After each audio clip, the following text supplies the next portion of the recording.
Amen. Si vous êtes dans 2 Corinthiens chapitre 10, on va relire les versets 3 et 4. 2 Corinthiens chapitre 10, versets 3 et 4. Il dit « Car bien que nous marchions dans la chair, nous ne guerroyons pas suivant la chair, car les armes de notre guerre ne sont pas charnelles, mais puissantes par le moyen de Dieu, pour la démolition des places fortes. » Et vous pouvez garder quelque chose dans 2 Corinthiens chapitre 10, mais aujourd'hui je fais un message spécial, c'est sur la guerre spirituelle. Donc cette notion de guerre spirituelle. Et je pensais faire sur Luc chapitre 1, partie 2, parce qu'on avait commencé, si vous vous rappelez, on avait commencé Luc ensemble, on fait une étude biblique du livre de Luc, on avait fait Luc chapitre 1, partie 1, je pensais faire la partie 2 aujourd'hui, mais je pense que ce message est plus important à ce moment précis, donc voilà, j'ai eu à cœur de prêcher plutôt celui-là. On reviendra sur Luc chapitre 1 en début d'année 2025, et la semaine prochaine, on fait Luc chapitre 2, le message sur Noël, ça ne change pas. Il y a le message directement sur Luc chapitre 2 pour un message spécial sur Noël, et on reviendra à Luc chapitre 1 par la suite. Mais vraiment, ce message d'aujourd'hui sur cette notion de guerre spirituelle, ça permet aussi de réaliser pourquoi cette fête de Noël elle est si importante. Pourquoi on célèbre Noël, pourquoi on célèbre la naissance du Seigneur Jésus-Christ, pourquoi pour nous chrétiens c'est quelque chose d'important.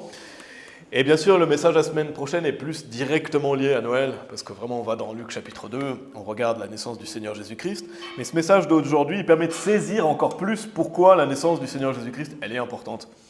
Et pourquoi aussi l'évangile est si important. Parce qu'une fois sauvé, vous pouvez aller dans Éphésiens chapitre 6, on reviendra dans 2 Corinthiens chapitre 10 un peu plus tard.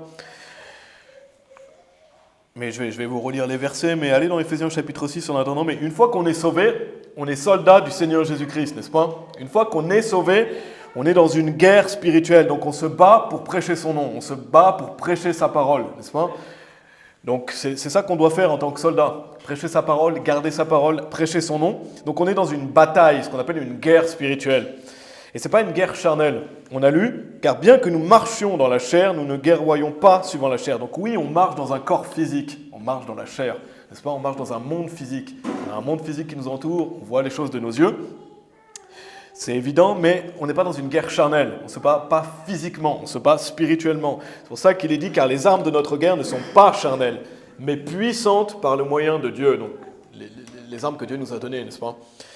Et donc on va revenir dans 2 Corinthiens chapitre 10 plus tard. Regardez Éphésiens chapitre 6. Le titre du message, c'est la guerre spirituelle. On va lire des versets 10 à 12. Donc on a appris Éphésiens chapitre 6 cette année ensemble. Mais c'est bien de le relire. C'est pour ça qu'on l'a appris. C'est un chapitre très important pour la guerre spirituelle. Bien sûr, il y avait d'autres doctrines aussi essentielles. Mais regardez Éphésiens chapitre 6, versets 10 à 12. Il est dit, finalement mes frères, donc ça c'est valable pour chaque personne sauvée. Soyez forts dans le Seigneur et dans le pouvoir de sa puissance. Revêtez-vous de toute l'armure de Dieu afin que vous puissiez être capables de résister aux stratagèmes du diable. Car nous ne luttons pas contre la chair et le sang, mais contre les principautés, contre les pouvoirs, contre les dirigeants de l'obscurité de ce monde, contre l'immoralité spirituelle dans les hauts lieux. Donc c'est un fameux passage, on l'utilise souvent quand on parle de la guerre spirituelle. Mais on est soldat du Seigneur Jésus-Christ et on doit se revêtir de l'armure de Dieu, n'est-ce pas? Quand vous lisez dans Éphésiens chapitre 6, il y a cette notion d'armure, toutes les pièces de l'armure. Pourquoi? Parce qu'on est dans une guerre spirituelle. Et donc il y a des armées pour Dieu, il y a des armées qui sont pour Dieu et il y a des armées qui sont contre Dieu. C'est ce qu'on va voir dans ce message aujourd'hui. Notre ennemi, c'est le diable, n'est-ce pas? Notre ennemi est le diable, c'est notre adversaire, c'est notre ennemi, bien sûr, on a notre chair aussi, parce que notre chair veut nous amener sur le mauvais chemin, mais notre ennemi est le diable et on est engagé dans ce combat. On doit s'engager, on doit participer. Parce que si vous vous dites « Oh, moi je ne veux pas participer », je ne veux pas m'engager dans le combat spirituel. La Bible dit « Soyez forts dans le Seigneur et dans le pouvoir de sa puissance, revêtez-vous de toute l'armure de Dieu. » Pourquoi? Parce que si vous ne prenez pas part à la guerre spirituelle, vous allez être détruits. Vous allez être détruits parce que vous avez un ennemi. Parce que si vous vivez suivant le cours de ce monde, la voie des transgresseurs, elle est difficile.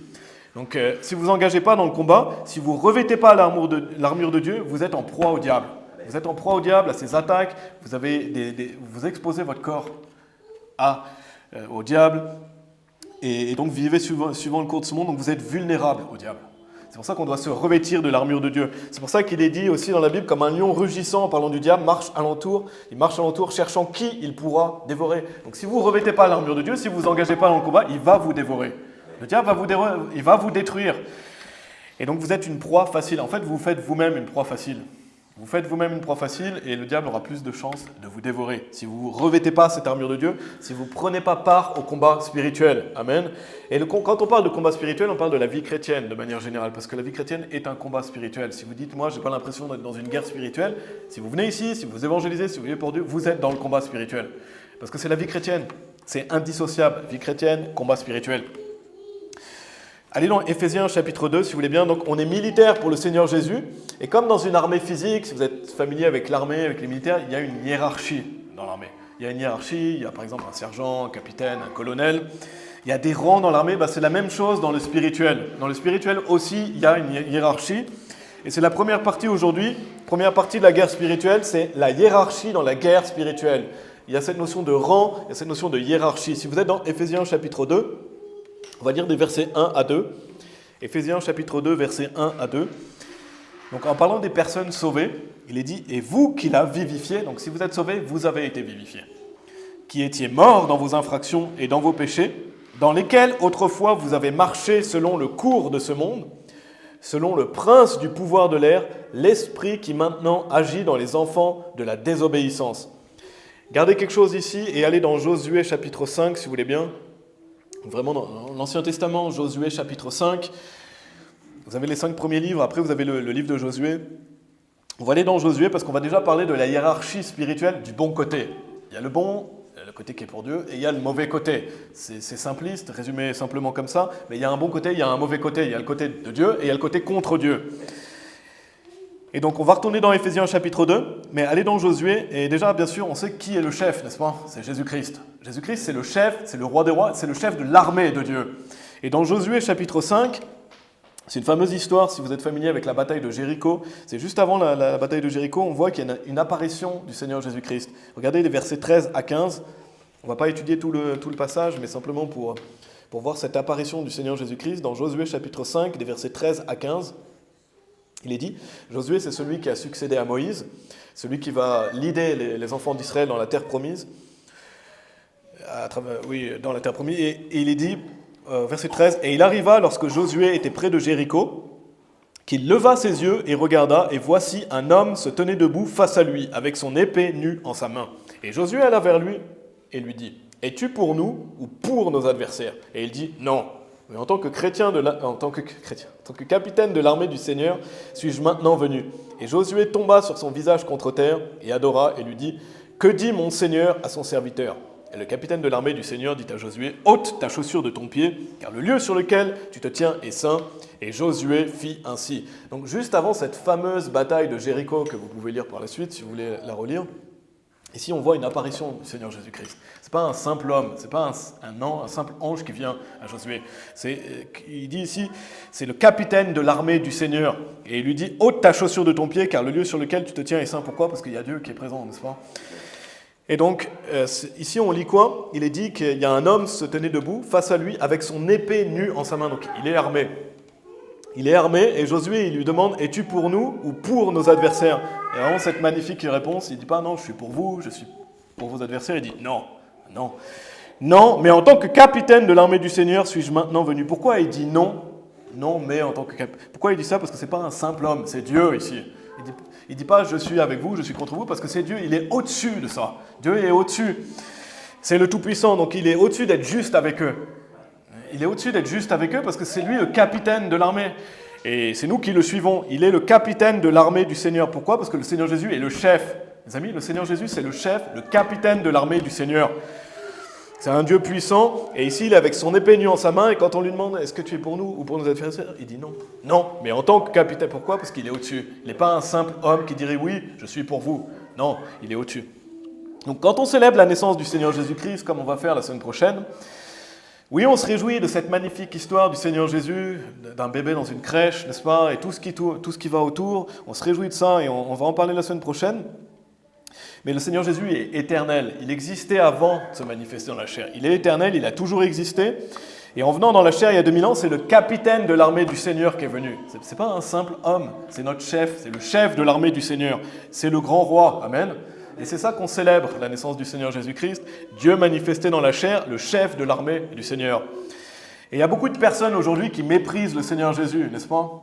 Des gens dans la rue qui méprisent le Seigneur Jésus, des gens de manière générale qui se moquent de Jésus, même des chrétiens. Pour moi, il y a beaucoup de chrétiens qui se moquent de lui, malheureusement, par exemple en le dessinant avec des cheveux longs et une robe, comme si c'était un bisounours, un hippie. C'est une moquerie, c'est mépriser le Seigneur Jésus. Parce que ce n'est pas le Jésus de la Bible.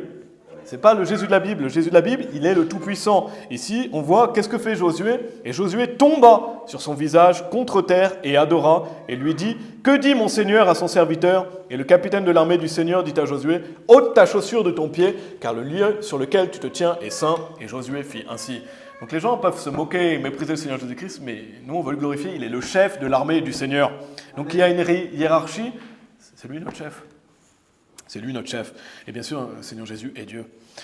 Donc de l'autre côté, donc on a le bon côté avec le Seigneur Jésus et on verra les anges de Dieu aussi, rapidement. Mais de l'autre côté de la guerre, il y a le diable. Et le diable, il est en charge. Retournez dans Éphésiens chapitre 2, si vous voulez bien. Le diable est en charge, c'est le prince du pouvoir de l'air. C'est le Dieu petit d de ce monde.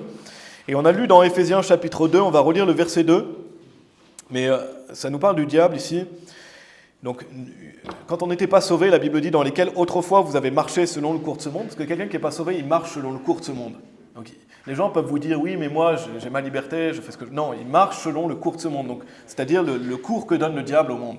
Parce que le diable est le Dieu de ce monde. Et nous, on ne veut pas marcher. Parce qu'un chrétien peut marcher selon le cours de ce monde. C'est ce qu'on ne veut pas.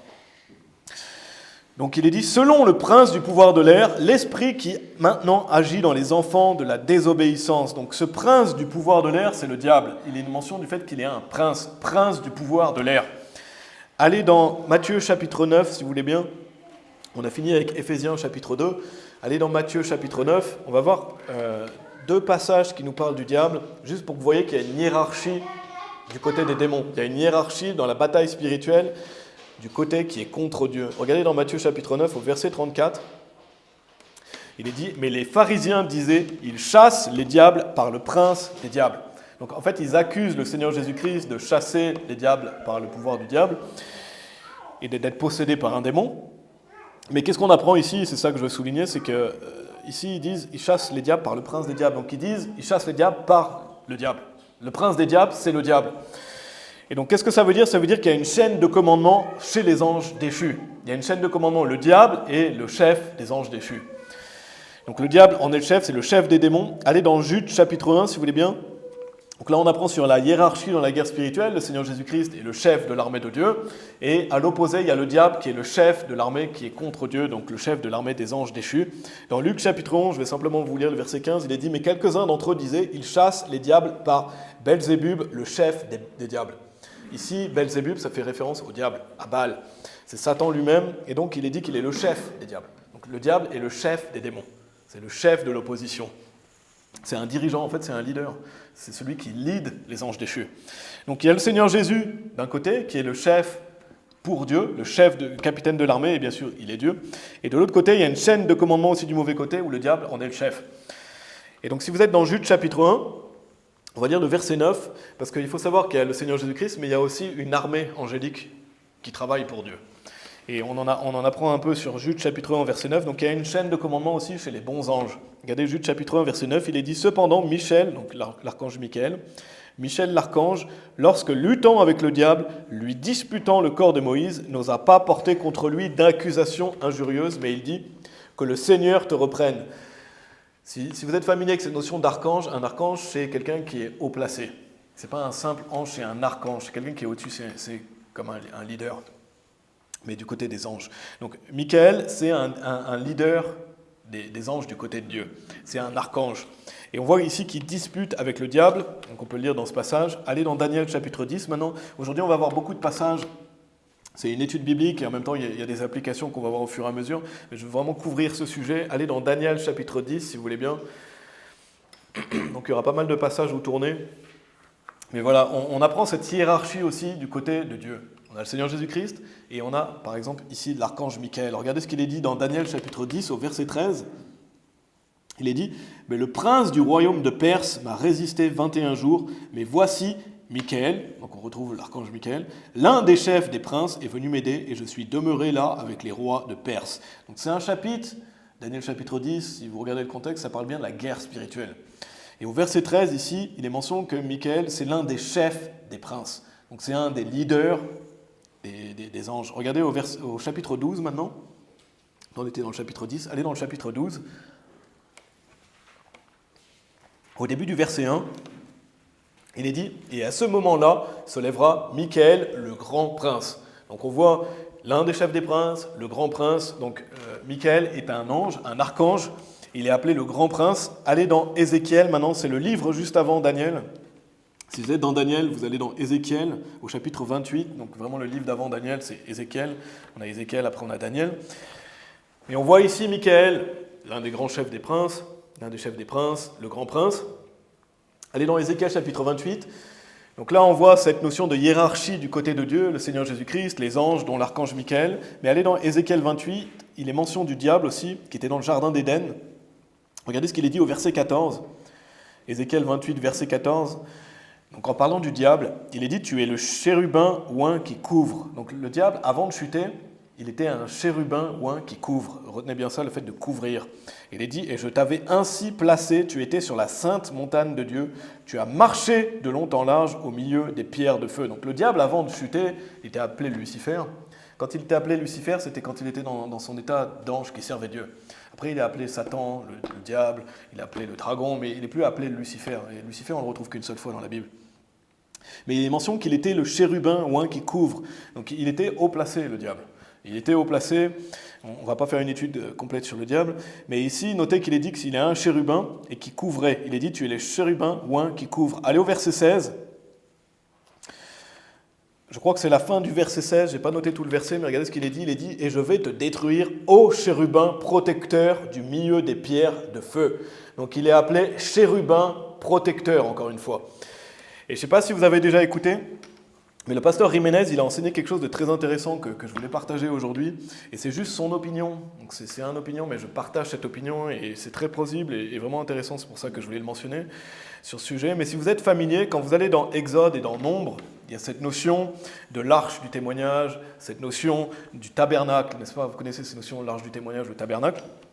L'arche de témoignage, ça représente la présence de Dieu.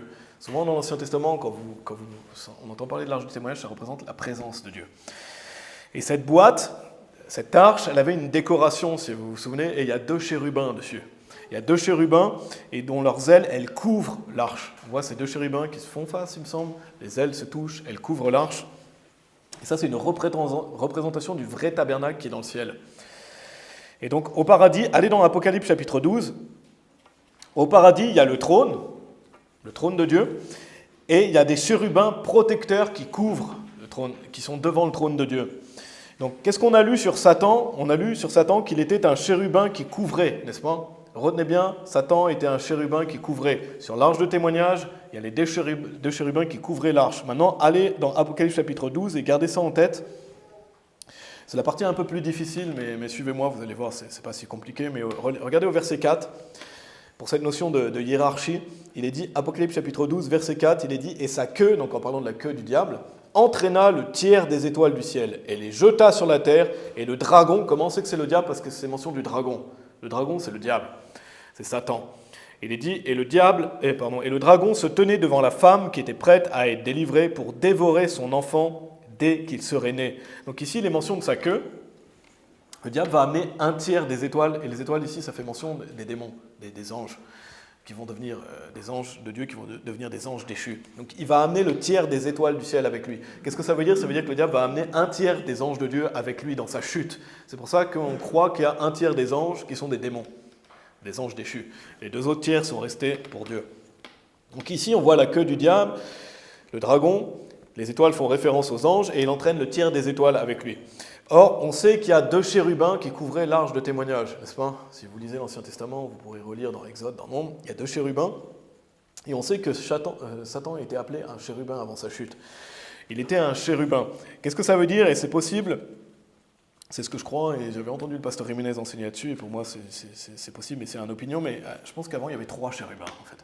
Vous aviez les 2 chérubins qu'on retrouve sur l'arche de témoignage, et le diable, et ces 3 chérubins, ils couvrent, comme le diable qui couvre, les 2 chérubins sur l'arche du témoignage. Et si Satan n'avait pas chuté, il y aurait eu certainement 3 chérubins sur l'arche, en fait. Il n'y en aurait pas seulement 2, mais il y en aurait 3. Pourquoi? Parce qu'on voit le diable qui est appelé le chérubin qui couvre. Et on voit ces deux chérubins qui couvrent l'arche du témoignage. Ça, c'est après la chute de Satan.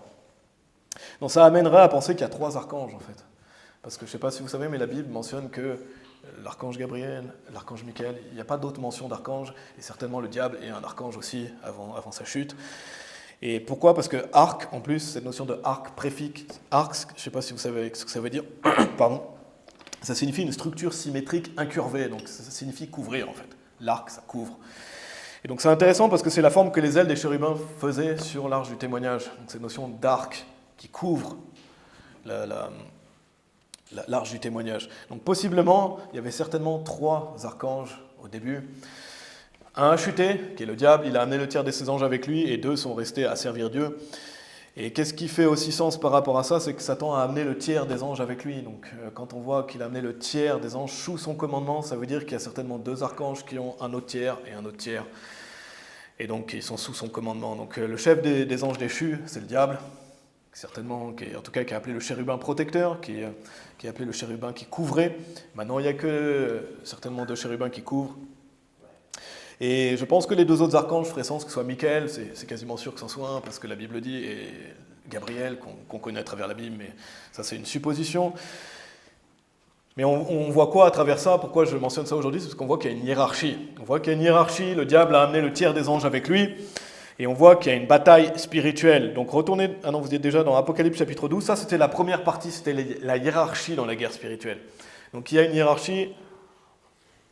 C'est intéressant d'étudier ce qui se passe dans le monde spirituel, les anges, les archanges, etc. On pourrait faire un message complet, bien sûr, à ce sujet. La deuxième partie, donc, il y a une hiérarchie dans la guerre spirituelle, mais il y a un conflit aussi. Il y a un conflit, parce qu'on appelle ça la guerre. S'il y a une guerre, c'est qu'il y a un conflit, il y a une bataille. Regardez Apocalypse chapitre 12 au verset 3. Donc on a lu le verset 4, on va le relire, mais regardez au verset 3. Le conflit dans la guerre spirituelle. Il est dit, et il apparut un autre prodige dans le ciel, et voici un grand dragon roux, donc fait référence au diable, ayant 7 têtes et 10 cornes et 7 couronnes sur ses têtes. Verset 4, il est dit, donc on a lu, et sa queue entraîna le tiers des étoiles du ciel et les jeta sur la terre, et le dragon se tenait devant la femme qui était prête à être délivrée pour dévorer son enfant dès qu'il serait né. Donc comme on a dit, il entraîne le tiers des anges avec lui. Regardez au verset 7, donc le conflit dans la guerre spirituelle, qu'est-ce qu'il est dit au verset 7? Et il y eut guerre dans le ciel. Donc on voit, il y a un conflit, il y a une guerre qui a lieu. Michel et ses anges se battirent contre le dragon, et le dragon se battait et ses anges. Donc qu'est-ce qu'on peut dire? La guerre, n'est-ce pas? Il y a une guerre dans le ciel ici, clairement. On a l'archange Michael et ses anges contre le diable et ses anges. Donc il y a une bataille qui a lieu. Regardez versets 8 et 9. Donc cette notion de guerre spirituelle dans le ciel. Regardez versets 8 et 9, il est dit « Et ils ne l'emportèrent pas, et leur place ne fut pas trouvée dans le ciel, et le grand dragon fut jeté, ce vieux serpent appelé le diable, et Satan, lequel trompe le monde entier. Il fut jeté sur la terre, et ses anges furent jetés avec lui. » Donc au bout de cette guerre qu'on apprend ici, parce qu'on lit en inversé, mais il y a eu une bataille. Là on voit « Et il y eut guerre dans le ciel ». On donne les parties, Michael et ses anges contre le diable et ses anges. On voit qui l'emporte, mais on ne voit pas les détails de cette bataille. Mais il y a eu une guerre, certainement une guerre intense. On ne sait pas combien de temps elle a duré. Il est dit, et ils ne l'emportèrent pas, et leur place ne fut pas trouvée dans le ciel. Donc au bout de cette guerre, qui est battu? Le diable, n'est-ce pas? Le diable est battu par Michael et ses anges, et donc il est jeté sur la terre avec ses anges. Donc qu'est-ce qu'on peut clairement lire? La guerre spirituelle. Amen. Là, on lit clairement cette notion de guerre qui était dans le ciel, et cette guerre va se transférer à la terre. Donc on lit clairement cette guerre spirituelle. Donc où est-ce que ça va? Où est-ce qu'il est jeté? Sur la terre, n'est-ce pas? Il est dit, et le grand dragon fut jeté, ce vieux serpent appelé le diable, et Satan, lequel trompe le monde, il fut jeté sur la terre. Allez au verset 13. Donc on est dans une guerre spirituelle sur la terre. Il n'y a pas seulement une guerre dans le ciel, il y a une guerre sur la terre. On est dans une guerre spirituelle. Et avec qui le diable est en guerre? Posez-vous la question, qui est l'adversaire premier du diable? C'est Dieu. Le diable déteste Dieu. Le diable est en guerre contre Dieu. Bien sûr, le diable ne gagnera jamais. Il sait déjà qu'il va aller en enfer. Dieu est tout-puissant. Il pourra arrêter le diable immédiatement, si vous voulez. Mais il y a une raison pourquoi Dieu laisse faire. Et donc on sait que le diable déteste Dieu. Mais regardez au verset 13. Le diable, il est en guerre contre Dieu. Regardez au verset 13, il est dit « Et lorsque le dragon vit qu'il avait été jeté sur la terre, il persécuta la femme qui avait mis au monde l'enfant mâle. » Donc quand il s'est fait battre, qu'est-ce qu'il va faire? Eh bien, il va aller persécuter il est dit, il persécuta la femme qui avait mis au monde l'enfant mâle. Donc, qui est ici l'enfant mâle qui est mis au monde? Ça représente le Seigneur Jésus-Christ, n'est-ce pas? Le Seigneur Jésus-Christ, donc la naissance du Seigneur Jésus-Christ. Donc, Satan, il est en guerre contre Christ lui-même. Donc, Satan est en guerre contre Dieu, mais Satan, il est en guerre contre Christ lui-même, n'est-ce pas? Et on voit cette guerre avant la naissance du Seigneur Jésus-Christ. J'en ai parlé un peu dans Luc chapitre 1, mais si vous êtes familier avec l'histoire de la naissance du Christ, on sait qu'au moment où Hérode il apprend à ce sujet-là, il veut mettre à mort, il va mettre à mort tous les enfants mâles de moins de 2 ans. Pourquoi? Parce qu'il veut tuer le Seigneur Jésus-Christ. Il veut le mettre à mort, et c'est le diable qui l'a poussé à faire ça. Et Hérode était un fils du diable. Donc Hérode va faire tuer tous les bébés de moins de 2 ans parce qu'il voulait tuer le Seigneur Jésus-Christ, n'est-ce pas? Et la Bible dit, et lorsque le dragon vit qu'il avait été jeté sur la terre, il persécuta la femme qui avait mis au monde l'enfant mâle. Donc il y a une guerre contre le Christ. Il y a une guerre contre le Seigneur Jésus-Christ. Une guerre contre Dieu, une guerre contre le Seigneur Jésus-Christ. Et si vous vous demandez pourquoi le diable essaye de détruire l'œuvre de Dieu, pourquoi le diable il veut remplacer Dieu dans le cœur des enfants, le cœur des gens, et pourquoi il y a le Père Noël à votre avis? Pourquoi le Père Noël existe? Pour remplacer Dieu dans le cœur des enfants, tout simplement. Et il y a plein de liens, on pourrait faire un message complet sur le Père Noël est une ordure, sur le Père Noël. Pourquoi? Parce qu'il y a beaucoup de choses qui reprend la notion de Dieu. Il vient du ciel, il est bienveillant, il voit tout ce qui se passe, etc. Et après, par contre, il y a une perversion de l'évangile, parce que comme si on méritait un cadeau, ça c'est un mensonge. Mais en tout cas, pourquoi le diable met le Père Noël, cette option du Père Noël, pendant la période où on est censé célébrer la naissance du Seigneur Jésus-Christ? Parce qu'il y a une guerre contre Dieu, parce que le diable déteste Christ. Le diable veut tout faire pour que les gens oublient la naissance du Seigneur Jésus-Christ. Donc il propose le Père Noël. Et c'est un exemple, mais il y a tout un tas de choses. Pareil à Pâques, pourquoi il y a le lapin, etc., pour faire oublier les gens qu'à Pâques, on célèbre la résurrection du Seigneur Jésus-Christ. Pourquoi le diable est le père de toutes les fausses religions? Le diable est le père du mensonge, n'est-ce pas? Pourquoi le diable est le père de toutes les fausses religions? Parce qu'il déteste Christ, parce qu'il déteste Dieu, et parce qu'il ne veut pas que les gens soient sauvés. Donc c'est pour ça qu'il est en guerre contre le Seigneur Jésus-Christ, et non seulement envers le Christ, et si vous êtes toujours dans Apocalypse chapitre 12, non seulement envers le Christ, mais aussi envers nous, n'est-ce pas? Le diable est en guerre contre Dieu, il est en guerre contre le Christ, mais il est en guerre aussi contre nous. Pourquoi? Parce que le diable nous déteste, il vous déteste. Le diable, il veut vous détruire. Il veut détruire votre vie, il veut détruire votre mariage, il veut détruire vos enfants, il veut détruire votre témoignage, il veut détruire votre marche avec Dieu, parce qu'il vous déteste. Et il veut détruire notre groupe aussi ici. Il veut détruire notre groupe aussi ici, parce qu'il est en guerre contre nous. Regardez au verset 17. Donc il y a une guerre spirituelle. Oui, il y a une guerre spirituelle, mais cette guerre spirituelle, elle est sur terre également. Elle est sur terre, et le diable est en guerre contre le Seigneur Jésus-Christ, et il est en guerre contre les enfants de Dieu.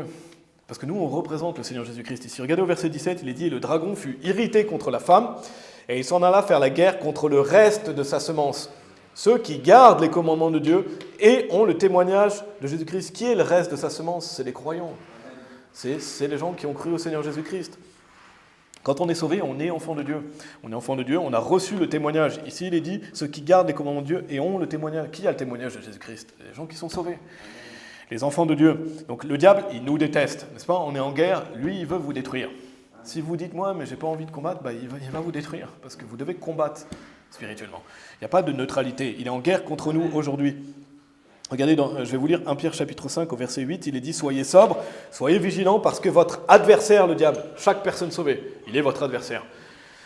Votre adversaire, le diable, comme un lion rugissant, marche alentour, cherchant qui il pourra dévorer. » Et retenez bien qu'il n'est pas en guerre contre nous parce qu'on est spéciaux, parce qu'on est fort, parce qu'on est grand, parce qu'on est beau, parce qu'on... Non, il n'est pas en guerre contre nous parce qu'on est spéciaux. Pourquoi il est en guerre contre nous? C'est parce qu'on représente le Seigneur Jésus-Christ, parce qu'on est des enfants de Dieu. C'est pour ça qu'il est en guerre contre nous. Parce que le Seigneur... Et pourquoi il est aussi en guerre contre nous? C'est parce que Jésus nous aime. Jésus vous aime quand vous êtes sauvés. Dieu vous aime et Dieu a tant aimé le monde aussi. Mais pourquoi le diable est en guerre contre les chrétiens? Parce que Dieu vous aime. Et le diable déteste cette idée du fait que Dieu vous aime. Le diable vous déteste, il déteste Dieu. Donc Dieu nous aime, quand on est ses enfants, une fois sauvés, on est précieux pour lui. Amen. Si vous êtes sauvés, vous êtes précieux pour Dieu. Et le diable le sait. C'est pour ça que le diable veut vous détruire également.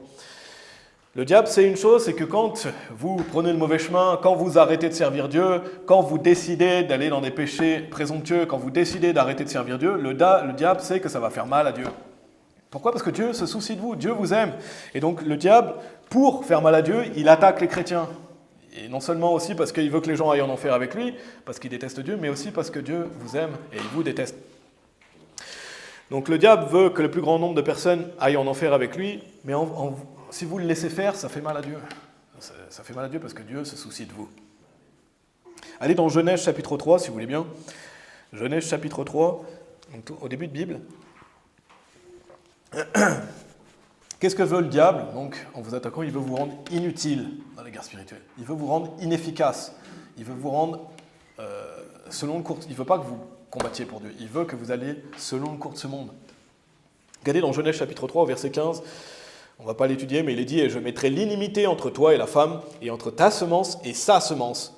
Cette semence meurtrira la tête, et toi, tu lui meurtriras son talon. » Donc il y a une opposition. Retenez bien aussi qu'il y a une opposition entre la semence du diable et la semence de Dieu. C'est pour ça qu'il y a des fils du diable qui attaquent l'œuvre de Dieu. Donc le diable utilise ses enfants pour attaquer l'œuvre de Dieu également. Simplement aussi pour information, pour en revenir à Apocalypse chapitre 12, vous n'avez pas besoin d'y retourner, mais la femme dont il est question, ça peut faire référence à Ève, ça peut faire référence à Marie, ça peut faire référence à la nation d'Israël, ça peut être les trois en même temps, parce qu'on a lu cette notion de femme dans Apocalypse chapitre 12. Donc le diable, il déteste toute l'humanité, mais spécifiquement les chrétiens, parce que vous avez le témoignage du Seigneur Jésus-Christ, parce que vous le représentez sur terre. Et n'oubliez pas également que le diable se déguise en ange de lumière. Donc on parle du diable ici, on parle du conflit, mais le diable, il ne vient pas à vous avec ce petit trident pour piquer, comme on voit dans les dessins animés, dans les cartoons. Non, le diable, il se déguise en ange de lumière. Pourquoi vous croyez qu'il y a autant de religions qui... C'est presque la même chose que la chrétienté, mais il y a juste un détail qui change, et ce détail fait quoi? Que les gens sont damnés. Oh, Jésus n'est pas Dieu, c'est pas si grave. Tu ne crois pas que Jésus est Dieu, tu es damné. Et le diable utilise beaucoup la Bible et la pervertit suffisamment pour que les gens ne soient pas sauvés. Le catholicisme, l'Église orthodoxe, les mormons, et tout un tas de religions qui utilisent soi-disant la Bible, dire croire au même Dieu, mais ils n'ont pas le même Dieu. Parce que le diable se déguise en ange de lumière. Donc le diable utilise la vérité, mais il la pervertit suffisamment pour que ce soit un mensonge. Et donc le diable, il est celui qui déçoit, il est celui qui trompe, et il nous tend des pièges dans notre vie générale. Le diable nous tend des pièges, et quand quelqu'un pêche, bien sûr, vous ne pouvez pas dire « Ah, c'est la faute du diable si j'ai commis un péché ». Non, c'est nous-mêmes qui commettons le péché. Le diable, il tente, il essaye de détruire, mais on est responsable de nos péchés, n'est-ce pas? Le diable, lui, il tente et il piège. Mais on doit choisir. Le diable, il n'a pas de pouvoir sur vous que ce que vous le laissez faire, en fait. Le diable peut essayer de vous persécuter, peut essayer de vous détruire, mais si vous vous confiez en Dieu, Dieu vous protégera. Donc quand le diable attaque, il y a une chose aussi qui ressort bien souvent que je voulais noter dans ce message, et c'est que souvent, si vous sentez, par exemple, des fois, je me demande si le diable m'a attaqué, c'est souvent une attaque coordonnée. Et c'est souvent comme ça dans les meutes de loups également. Quand les loups attaquent, souvent ils attaquent à plusieurs. C'est la même chose avec le diable. C'est comme si des fois dans votre vie, vous aviez un 1, 2, 3, partez, et d'un seul coup, il y a plein de choses qui se passent.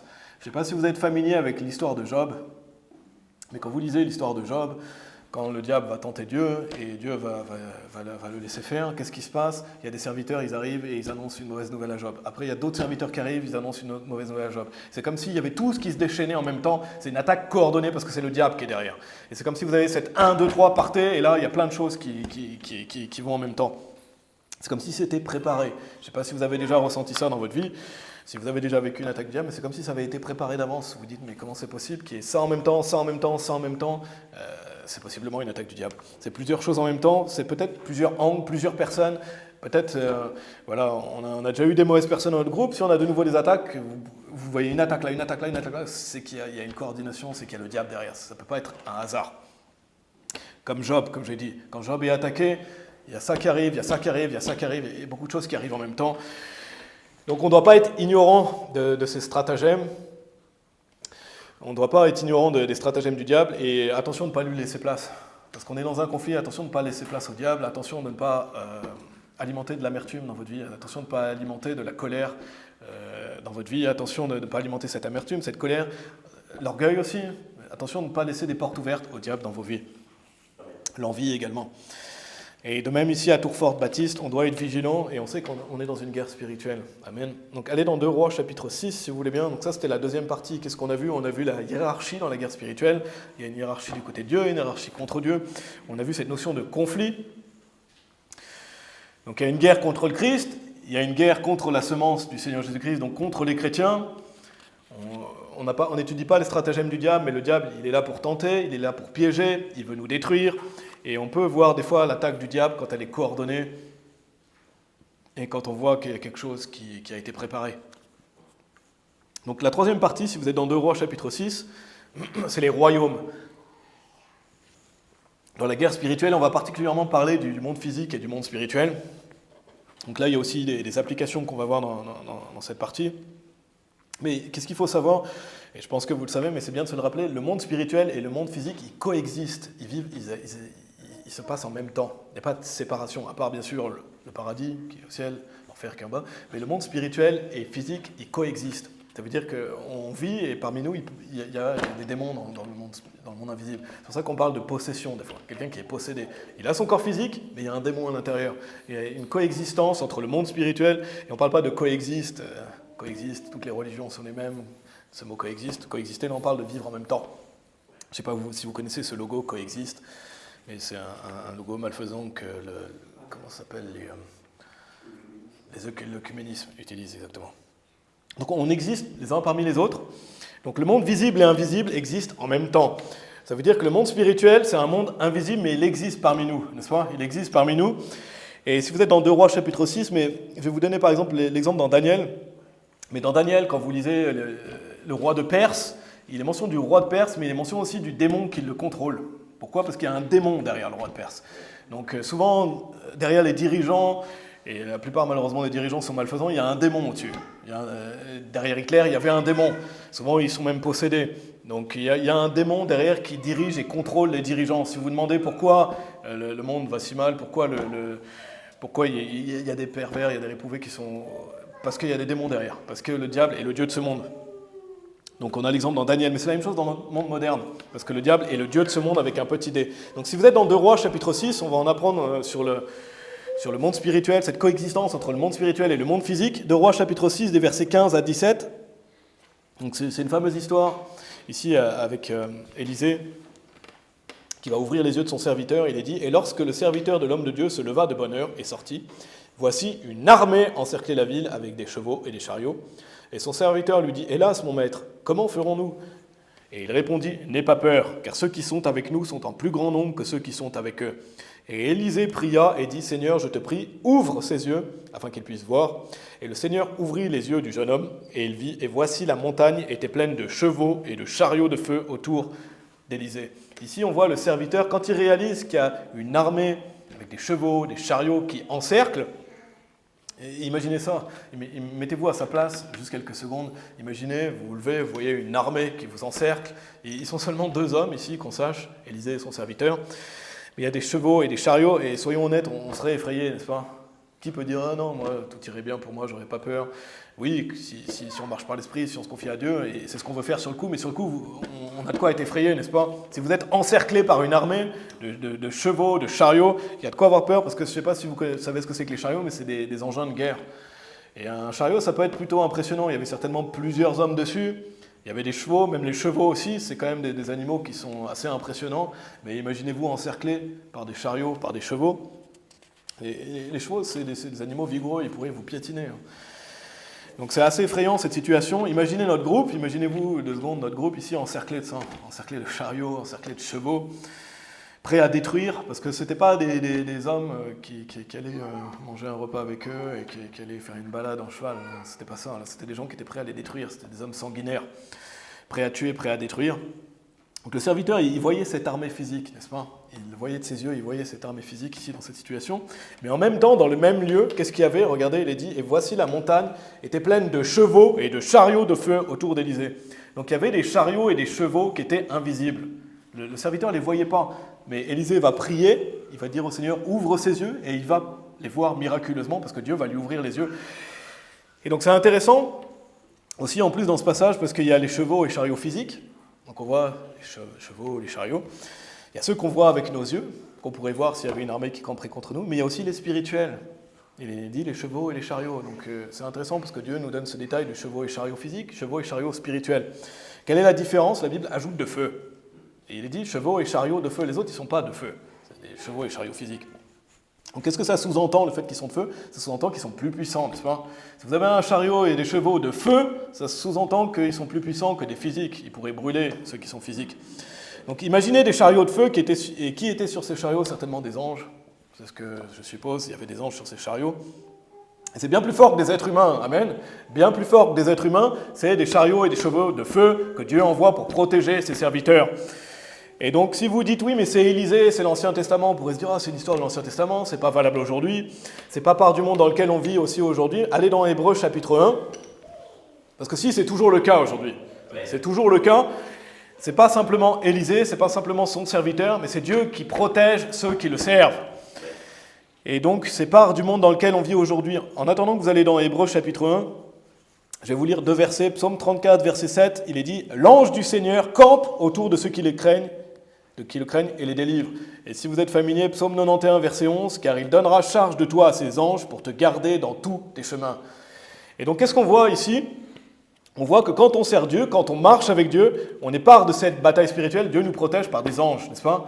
Il est dit, l'ange du Seigneur campe autour de ceux qui le craignent et les délivre, car il donnera charge de toi à ses anges pour te garder dans tous tes chemins. Et donc il y a des armées spirituelles qui sont déployées par Dieu. Quand on prend part à la guerre spirituelle, Dieu déploie des armées spirituelles pour protéger ses enfants. Regardez Hébreux chapitre 1, versets 13 et 14.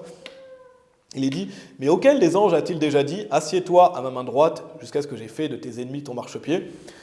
Et regardez ce qu'il est dit des anges au verset 14. « Ne sont-ils pas tous des esprits servants envoyés pour servir ceux qui seront héritiers du salut ?» Donc quand on lit des passages comme ça, quand on lit qu'il donne charge de nous à ses anges, quand on lit que l'ange du Seigneur campe autour de ceux qui le craignent, je pense que quand on parle d'ange gardien, je pense que c'est prouvable par la Bible. Le monde souvent parle d'ange gardien, malheureusement les gens le vénèrent, adorent, prient les anges gardiens, c'est absolument non biblique, c'est malfaisant. Par contre, cette notion d'ange gardien, elle est prouvable par la Bible. Pourquoi ? Parce que Dieu dit que l'ange du Seigneur campe autour de ceux qui le craignent. Et il est dit qu'il donne charge de nous à ses anges. Ici, il est dit que les anges sont envoyés pour servir ceux qui seront héritiers du salut. Et qui est héritier du salut ? Les personnes sauvées. Amen. Donc je crois qu'on a des anges gardiens. Je ne sais pas si on en a un, si on en a plusieurs, mais c'est prouvable par la Bible que Dieu vous protège par des anges. Et donc c'est rassurant. Sachez que Dieu vous protège par des anges. Vous avez un ange gardien. Lui, vous ne connaissez pas. Possiblement. En tout cas, on a un ou plusieurs anges gardiens. Donc quand on combat pour Dieu, Dieu combat pour nous. Amen. Dieu combat pour nous quand on combat pour lui. Et je peux vous assurer qu'ici, à Tourfort-Baptiste, on a des anges qui protègent le groupe. C'est évident, on est dans un combat spirituel. C'est évident que Dieu envoie des anges pour nous protéger. Il y a possiblement des chariots de feu qui sont autour du groupe, n'est-ce pas ? Pourquoi ? Parce qu'on est dans le combat. On est dans la bataille spirituelle. Ici, on est sur le front en Suisse. Et combien vous connaissez d'églises qui vont évangéliser en Suisse ? Combien vous voyez de gens qui vont évangéliser en Suisse ? Est-ce que vous en voyez beaucoup ? J'en vois pas beaucoup. On rencontre des personnes sauvées. Amen.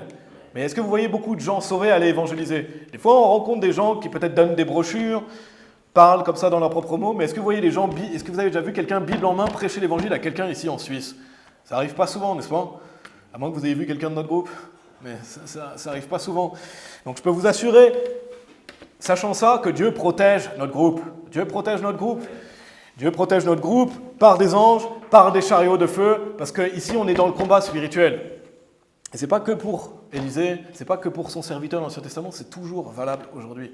On est toujours dans cette guerre spirituelle. Et ce n'est pas pour se glorifier. Ce n'est pas pour se glorifier et se dire « Ouais, moi je suis une élite parce que je vais évangéliser, je suis meilleur que les autres, etc. » Non, parce que tout le monde doit faire ça quand on est sauvé. Tout le monde doit faire ça. Homme, femme, enfant quand il est en capacité. On n'est pas meilleur que les autres, on n'est pas spéciaux, on fait simplement ce que Dieu nous dit de faire. C'est valable pour tout le monde d'aller évangéliser. Donc on fait simplement ce que Dieu nous dit de faire, et on essaye de le servir du mieux possible. Amen. Qu'est-ce qu'on veut ? Essayer de le servir du mieux possible. Et donc dans l'invisible, il y a des armées de Dieu qui sont présentes pour nous, qui sont présentes pour vous dans la vie quotidienne. Dieu nous protège par des anges. Et ici, à Tourfort-Baptiste, on a des armées de Dieu aussi qui nous protègent. Et est-ce que vous croyez que ces armées, elles sont dans les églises mondaines, dans les concerts de rock ? Il n'y a pas beaucoup d'armées de Dieu là-bas, n'est-ce pas ? Ils ne sont pas part de la bataille. Il y a plutôt des fois des démons qui se promènent. Malheureusement. Et dans les églises pentecôtistes, il y en a certainement un paquet.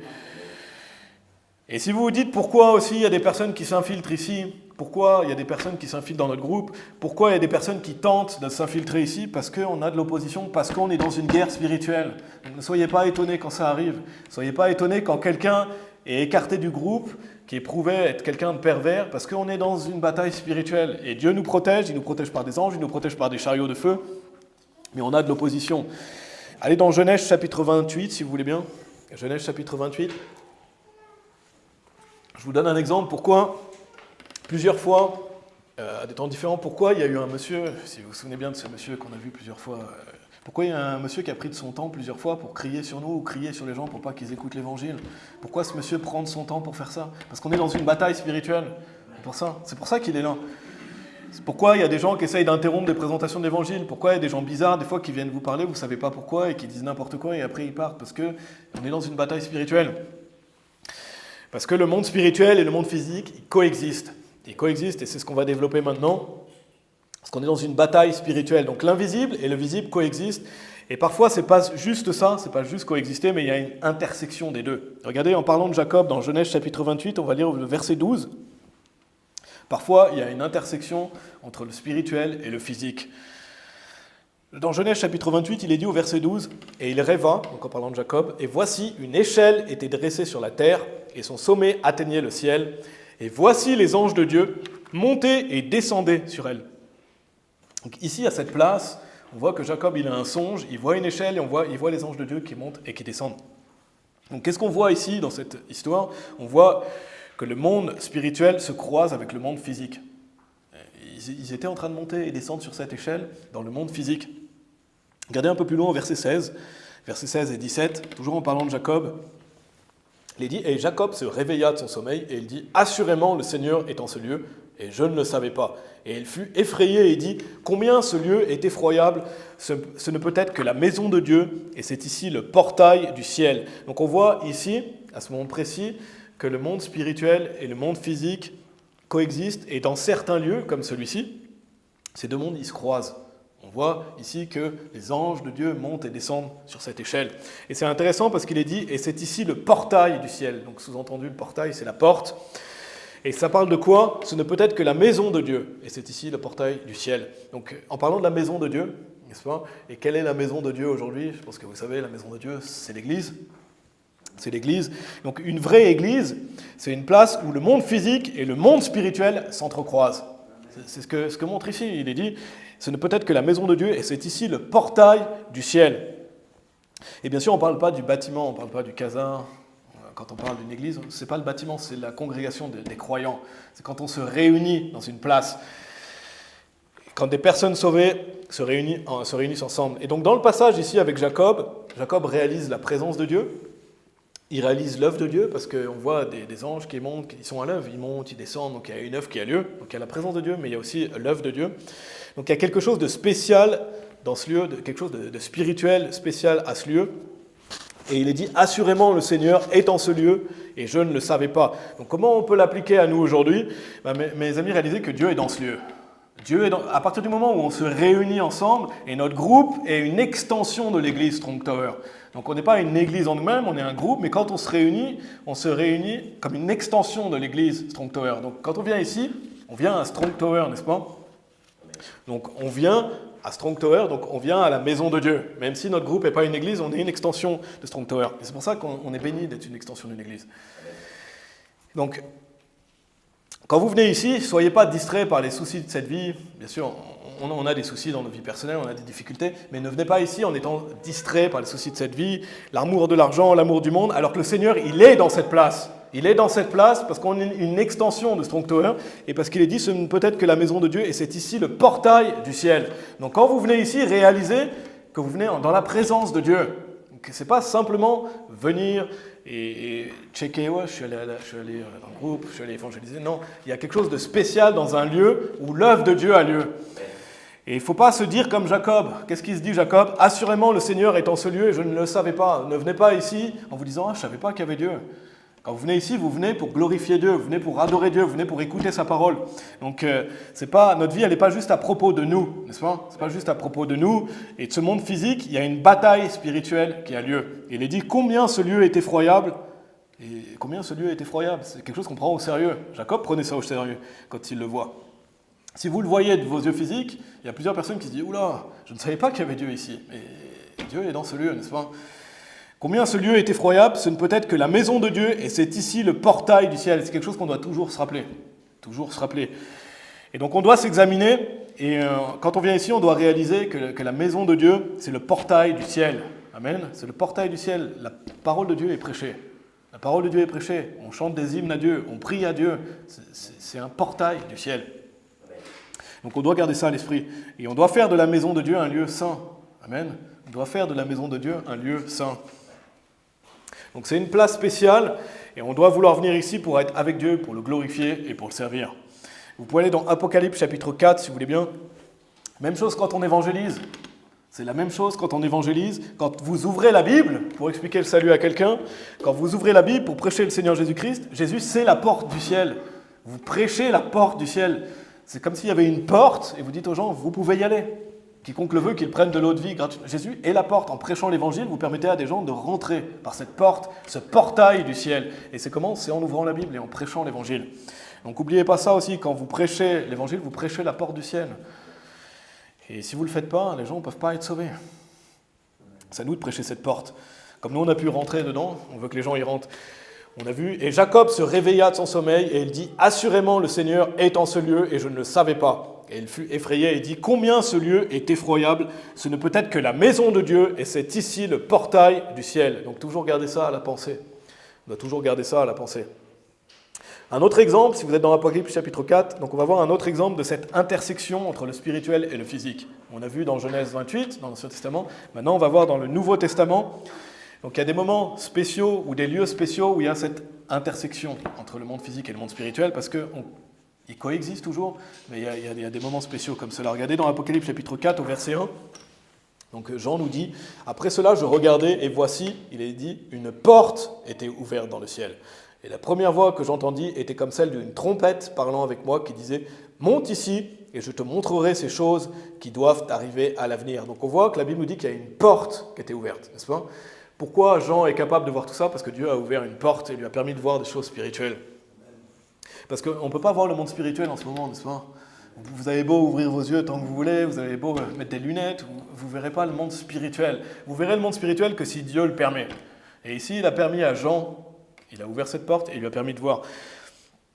Dans Apocalypse chapitre 4. On a un autre exemple aussi, si vous êtes familier, dans Actes. Juste avant de mourir, Étienne, je vais vous lire dans Actes chapitre 7 au verset 56, il est dit, « Et dit, voici, je vois les cieux ouverts et le Fils de l'homme se tenant debout à la main droite de Dieu. » Donc miraculeusement aussi, juste avant de mourir, parce qu'Étienne était un homme de foi, c'était un homme de Dieu, il va mourir en martyr, Dieu a permis miraculeusement d'ouvrir les cieux et il a vu le Seigneur Jésus-Christ debout à la main droite de Dieu. Et notez, je pense que je l'ai déjà dit dans un message, je ne sais pas si vous l'aviez déjà noté, mais Jésus, quand il est mention du Seigneur Jésus, il est souvent dit qu'il est assis à la droite de Dieu, n'est-ce pas? Là, il dit qu'il est debout. Pourquoi il est debout? Parce que le Seigneur Jésus honore la mort d'Étienne. Il se lève parce que Dieu est honoré par la mort de ses saints. Dieu prend soin de nous. Si vous mourrez en martyr, vous glorifiez Dieu et vous serez récompensé pour ça. Donc Dieu a permis à Étienne de mourir en martyr. Et donc il est dit, voici je vois les cieux ouverts, donc miraculeusement il a vu, parce que Dieu a ouvert cette porte, parce qu'il n'aurait pas pu voir Jésus-Christ. Imaginez, vous regardez le ciel et vous voyez Jésus-Christ debout à la main droite de Dieu, c'est pas possible pour nous physiquement, à moins que Dieu le permette. Donc vous avez vu dans Apocalypse chapitre 4, allez dans Apocalypse chapitre 6. Apocalypse chapitre 6, donc cette intersection entre le monde physique et spirituel, on va lire le verset 14, il est dit, « Et le ciel se retira comme un rouleau qu'on enroule, et chaque montagne et chaque île furent déplacées hors de leur emplacement. » Donc après l'enlèvement, Dieu va déverser sa colère sur la terre, et il est dit ici, le ciel se retira comme un rouleau qu'on enroule. Donc on voit Dieu, c'est comme s'il ouvre le ciel, là. Il ouvre le ciel comme si on ouvrait un rouleau. Donc ici, la Bible nous dit que le ciel va s'ouvrir comme un rouleau qu'on peut dérouler. Donc ici, il y a une interaction directe entre le monde physique et spirituel. Et c'est comme si la séparation était enlevée. Aujourd'hui, on voit pas, vous ne voyez pas le paradis. Vous ne voyez pas les choses célestes. On les voit par la foi. Mais ici, Dieu dit il est dit, le ciel se retira comme un rouleau qu'on enroule. Donc on voit ici que le spirituel et le physique coexistent en même temps et les gens sont capables de voir. Allez dans Apocalypse chapitre 19, un autre passage. Donc là, on voit plusieurs intersections entre le monde physique et le monde spirituel quand Dieu permet. Et bien sûr, le monde spirituel et physique coexistent en tout temps. Regardez dans Apocalypse chapitre 19, verset 11, un autre exemple. Il est dit « Et je vis le ciel ouvert. Et voici un cheval blanc. Et celui qui était assis sur lui était appelé fidèle et vrai. Et avec droiture, il juge et fait la guerre. » Ça parle du Seigneur Jésus-Christ. Qu'est-ce qu'il est dit encore? « Je vis le ciel ouvert. » Donc là, encore une fois, on a le monde physique et spirituel. Le ciel s'ouvre, le Seigneur Jésus-Christ arrive et nous ensuite le Seigneur Jésus-Christ. Donc ça, c'est la bataille d'Armageddon. Il vient pour régner sur la terre. Donc il est dit, et je vis le ciel ouvert. Donc ici, Qu'est-ce qu'il faut noter? On interagit toujours avec le monde spirituel. Le monde physique, spirituel coexistent. Mais il y a des temps spéciaux, il y a des lieux spéciaux. Ce n'est pas le lieu qui rend ça spécial, mais c'est le travail de Dieu qui rend ça spécial. C'est le travail de Dieu où il y a une intersection, comme on a lu. Quand vous prêchez l'évangile, il y a une intersection entre le monde spirituel et physique. Quand on vient ici dans la présence de Dieu, même chose. Ce n'est pas le lieu qui rend ça spécial, c'est l'œuvre de Dieu. Comme on a vu avec Jacob, avec les anges qui montaient et qui descendaient. Donc il y a une bataille qui a lieu. Allez dans 2 Corinthiens chapitre 10. On a bientôt fini après, j'avance. Donc ces notions de bataille, on voit cette notion de spirituel, de physique. Là, on va faire plus d'applications. Je vous relis simplement Éphésiens chapitre 6, verset 11. En attendant, il est dit « Revêtez-vous de toute l'armure de Dieu afin que vous puissiez être capable de résister au stratagème du diable. » Donc quand on se lève le matin, quand vous vous levez le matin, quand on se lève le matin, il faut réaliser qu'il y a une bataille. Amen. Tous les jours, chaque jour, on doit revêtir l'armure de Dieu comme on se revêt de nos vêtements. Parce qu'on est dans une zone de guerre. Vous ne pouvez pas relâcher dans une zone de guerre. Bien sûr, on a des moments de repos, on a des moments en famille, etc. Mais on doit toujours revêtir cette armure de Dieu et chaque jour marcher avec Dieu. Parce qu'il y a une guerre spirituelle. Si vous êtes dans 2 Corinthiens chapitre 10, relisons le verset 3, il est dit « Car bien que nous marchions dans la chair, nous ne guerroyons pas suivant la chair. » Donc il y a le monde physique, la chair, mais il y a le monde spirituel. Il est dit « Pas suivant la chair ». Et le verset 4 et 5, il est dit « Car les armes de notre guerre ne sont pas charnelles, mais puissantes par le moyen de Dieu, pour la démolition des places fortes, abattant les imaginations et toutes choses hautaines qui s'exaltent contre la connaissance de Dieu et amenant toute pensée captive à l'obéissance de Christ. » Donc ce n'est pas une bataille physique, c'est une bataille spirituelle. Et j'aime bien ce passage parce qu'il est dit « abattant les imaginations et toutes choses hautaines qui s'exaltent contre la connaissance de Dieu ». Ça veut dire que vous devez abattre les mauvaises pensées, le découragement. Vous devez abattre tout ce découragement que vous avez par la parole de Dieu. Vous devez abattre, des fois on s'imagine des choses aussi. On se fait une montagne comme un Goliath de certaines choses. On doit les abattre par la parole de Dieu. C'est comme ça que vous allez démolir ces places fortes, ces idées préconçues de dire non, moi je ne peux pas garder ce commandement parce que ceci ou cela. Non, il faut abattre ces pensées et tout ce qui vous dire moi je ne peux plus servir Dieu, je ne peux plus aller évangéliser parce que je dois faire ça. Non. On doit justement abattre ces imaginations et toutes choses hautaines. Parce que sinon, ça s'exalte contre la connaissance de Dieu. Et on doit amener nos pensées captives. Comment vous amenez vos pensées captives à l'obéissance de Christ? En lisant la Bible, en priant, en allant à l'église. Pourquoi on a appris Psaume 91 ensemble? Parce que quand vous récitez ce psaume, vous allez abattre les imaginations. Vous dire, Dieu ne se soucie plus de moi. Dieu m'a délaissé. Non, vous récitez Psaume 91. Si vous marchez avec Dieu, Dieu il va vous sauver de la difficulté, n'est-ce pas? Il va vous délivrer. Allez dans 2 Corinthiens chapitre 4, si vous voulez bien. Donc on n'est pas dans une bataille physique, mais on doit abattre les mauvaises pensées, le découragement, parce que le diable nous attaque. Le diable, il veut vous décourager, le diable, il veut vous faire arrêter la bataille spirituelle. Parce que si vous arrêtez, vous ne serez plus efficace pour Dieu.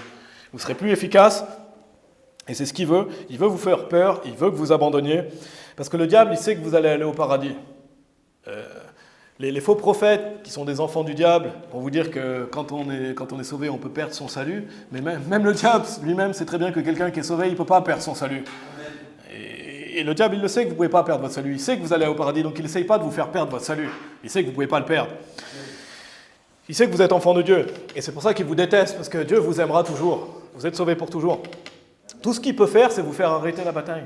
C'est vous faire arrêter.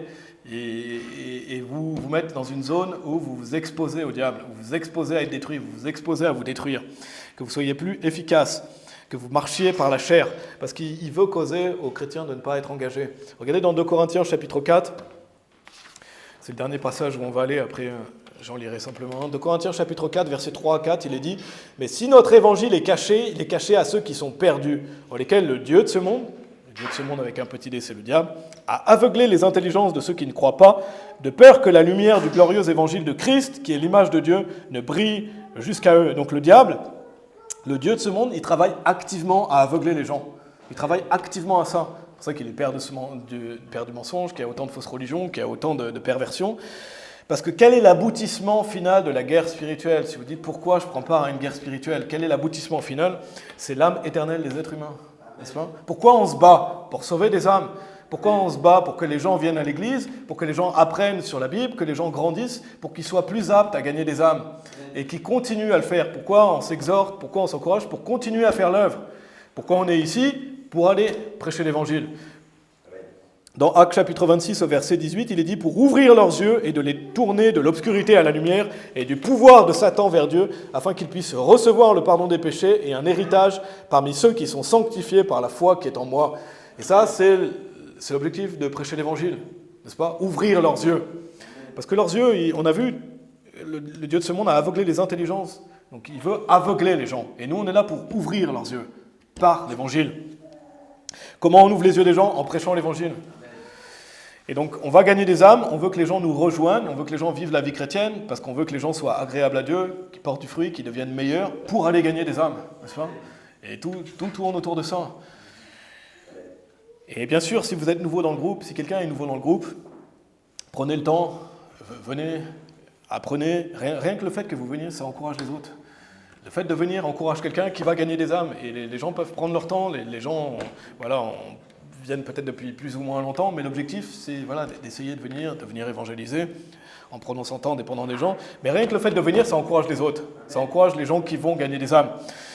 Et si vous êtes familier avec l'histoire de Luc chapitre 16, la fameuse histoire de Lazare et de l'homme riche, n'est-ce pas? Il y en a un qui va au paradis, il y en a un qui va en enfer, dans Luc chapitre 16. Qu'est-ce que vous ne pourrez plus faire au paradis? C'est de gagner des âmes. Une fois que vous êtes au paradis, vous ne pouvez plus gagner des âmes. C'est ici que la bataille a lieu. Une fois au paradis, vous n'avez pas besoin de prêcher l'évangile, tout le monde est sauvé. Et vous n'allez pas prêcher l'évangile, vous n'allez pas aller vers Pierre, Jean, Luc, dire « Ah, tu sais comment on fait pour le paradis ?» Oui, je sais déjà. Qu'est-ce qu'il faut faire? Il faut croire. Ils seront déjà sauvés, n'est-ce pas? Tous les gens seront sauvés. Et c'est la première fois qu'on voit ça. Mais dès que vous irez vers quelqu'un, ah, il est sauvé. Ah, il est sauvé. Et oui, parce que tout le monde est sauvé. Mais ici, ce n'est pas le cas, n'est-ce pas? Donc c'est ici qu'on doit aller prêcher l'évangile. Et quand il est dit dans Luc chapitre 16, il y a un grand gouffre établi entre nous et vous, si vous vous souvenez de ce passage, je crois que ce grand gouffre, c'est la terre. Qu'est-ce qui sépare le ciel et l'enfer? La terre. Pourquoi on est au-dessus de l'enfer? C'est ici qu'on peut montrer aux gens la porte du ciel. Ce grand gouffre, c'est la terre. C'est ça qui est entre eux. Et nous, on est là, on est ici en train de batailler pour Dieu. Et on ne bat pas par nos propres forces. Mais on l'a vu, les armes de notre guerre, elles ne sont pas charnelles, elles sont spirituelles. Donc tant qu'on est ici, tant qu'on est sur terre, on peut faire quelque chose qu'on ne pourra plus faire au paradis. C'est quoi? C'est prêcher l'évangile. C'est prêcher l'évangile, gagner des âmes, sauver des âmes de l'enfer, parce qu'on est entre les vivants et les morts. Amen. Donc voilà, ce message, c'est vraiment pour réaliser le combat. On a vu cette notion de guerre spirituelle qui est une hiérarchie, on a vu qu'il y a un conflit, on a vu qu'il y a des royaumes et que le monde physique, et n'oubliez jamais ça, le monde visible et invisible coexistent. Et il y a des intersections entre le physique et l'invisible. Donc ça permet de réaliser le combat, ça permet de réaliser encore plus la grandeur du Seigneur Jésus-Christ, n'est-ce pas? Parce qu'il est le chef de l'armée de Dieu, parce qu'il est le Tout-Puissant, il est le roi des rois, et c'est lui qu'on va célébrer à Noël, c'est lui qu'on célèbre à Noël. Donc ce message est bien pour réaliser qui est venu sur terre, n'est-ce pas? Et la semaine prochaine, on va voir vraiment la naissance du Seigneur Jésus-Christ, sa naissance. Mais oubliez jamais cette notion de guerre, et c'est tous les jours qu'on doit revêtir l'armure de Dieu. Amen. On va prier. Merci Seigneur, merci pour ta parole, merci pour tous ces passages dans la Bible. Merci Seigneur de nous avoir sauvés. Merci Seigneur d'avoir envoyé à ton Fils, le Seigneur Jésus-Christ. Merci pour cette porte. Merci pour cette gratuité du salut et que ce soit aussi simple que rentrer quelque part, Seigneur, et qu'on n'a même pas besoin de se déplacer, simplement croire, invoquer. Merci Père pour le Seigneur Jésus-Christ. Merci pour cette bataille que tu nous donnes, Seigneur, de faire. Parce que malgré le découragement, malgré les difficultés, malgré qu'on soit effrayé des fois, ou on se sent mal, ou persécuté, ou tout cela, Seigneur, si simplement on voyait ce qui nous attend après, Seigneur, et on peut le voir par la foi, alors on réaliserait à quel point on est béni de pouvoir batailler pour le Seigneur Jésus-Christ, on est béni de pouvoir prêcher l'Évangile. Et je prie pour que nous puissions continuer à prêcher l'Évangile tant qu'on est sur cette terre, Seigneur. Je prie pour que nous puissions toujours réaliser ta présence, Seigneur. Et qu'on n'oublie pas, Seigneur, de venir ici avec un cœur pour te louer, te servir. Merci, Seigneur, de nous protéger du diable, protéger notre groupe du diable. Et je prie pour que chaque personne qui écoute ce message se mette en marche, Seigneur, pour la bataille spirituelle. Et je prie que pour chacun, nous puissions toujours réaliser que si on ne prend pas part à la bataille, on marche selon le cours de ce monde, voilà, à l'autodestruction, Seigneur. Merci Père, et je prie pour que nous puissions continuer à prospérer ici en Suisse. Merci pour tout ce qu'on a pu faire cette année grâce à toi, Seigneur. Et merci, je prie pour que nous puissions tous retourner sains et saufs chez nous, que nous puissions revenir la semaine prochaine pour un autre jour, Seigneur, pour te glorifier. On prie pour toutes ces choses dans le nom de Jésus-Christ. Amen.